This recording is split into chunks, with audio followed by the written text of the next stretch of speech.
and I say, okay, I'm going to go. And the whole thing flips over. My wife gets thrown off the thing. She says, I'm walking home. All right. Well, welcome to Comic-Con. Thanks for having me. Of course. I want to start off with what was it about Spinal Tap that made now the time to bring it back and do a second one? Well, for years people said, do a sequel. We never wanted to do it. I mean, the thing, it's taken a life of its own. The Library of Congress put it in the National Film Registry. We said, please, don't touch this thing. It's fine. But then Harry Shearer, who, plays Derek Smalls, we never had the rights and we never made any money. He sued to get the rights back. Once he got the rights back, we said, well, what do we do with this? Now that we got this, and we thought, well, maybe we'll make it. And we said, no, we can't do it. But we came up with an idea. We sat around, came up with an idea, and it turned into this. Well, I can't wait to see it. It's good. It turned out good. Just the trailer just came out. It looks amazing. Yeah, it's fun. It's a lot of laughs. It looks like it's going to be a lot of fun. Yeah. I do want to talk to you about one of your movies that is, I feel like, underrated. One of my favorite movies ever is The Story of Us.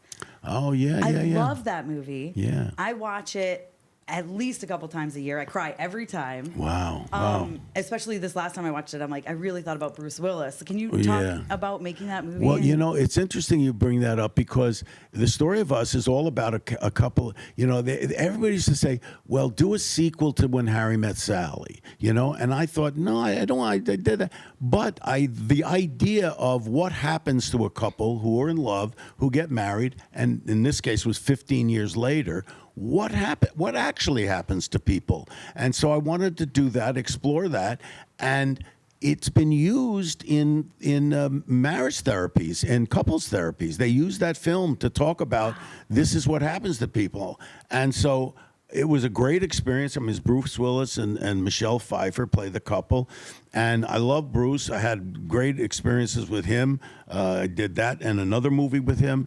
And he was a great guy. And one little story about Bruce. So up in Sun Valley, was a big Sun Valley guy. And he loved to go through snowmobiling through the woods. And, like in Star Wars, where they go like this, but with the snow. And I'm on this snowmobile. And I don't want to look like I'm a wuss, because he's a He-Man. He's the diehard guy, and all this stuff. And I'm on this, and my wife Michelle is on the back, and he goes over this big hill like this, and I say, okay, I'm gonna go, and the whole thing flips over. My wife gets thrown off the thing. She says, I'm walking home. She walks home, but I can't look like a wussy guy, so I get back on, and I'm following. He gets to the edge of a lake, which is frozen over, and I'm thinking, oh my God, he's gonna go on. He zooms out on the lake, and I'm thinking, I got to do it. And all I'm thinking is, it's going to, ice crack. I'm going to go down. No. And I'm going like this. Oh, isn't this exciting? Oh, I'm going to die. Oh, here we go. So that's my Bruce Willis. But he's a great guy, and I feel bad that he's going through the stuff he's going through now. Yeah, he's so good in that movie. Yeah. I love that movie. Chow Funds, like that line. Chow Fun, oh my God, it gets me every time. Wow, it's great that were you married and you got? I've been married for 15 years. Well, there you go. There you go. Yeah. There's anything similar in there? A little bit, not as we're not moving out while the kids are at camp. So good. That's a good thing. Good. Yeah, awesome. Well, thank you so much for your time today. Thanks. Thank Thanks you. for having me. Yeah, of course. Yeah.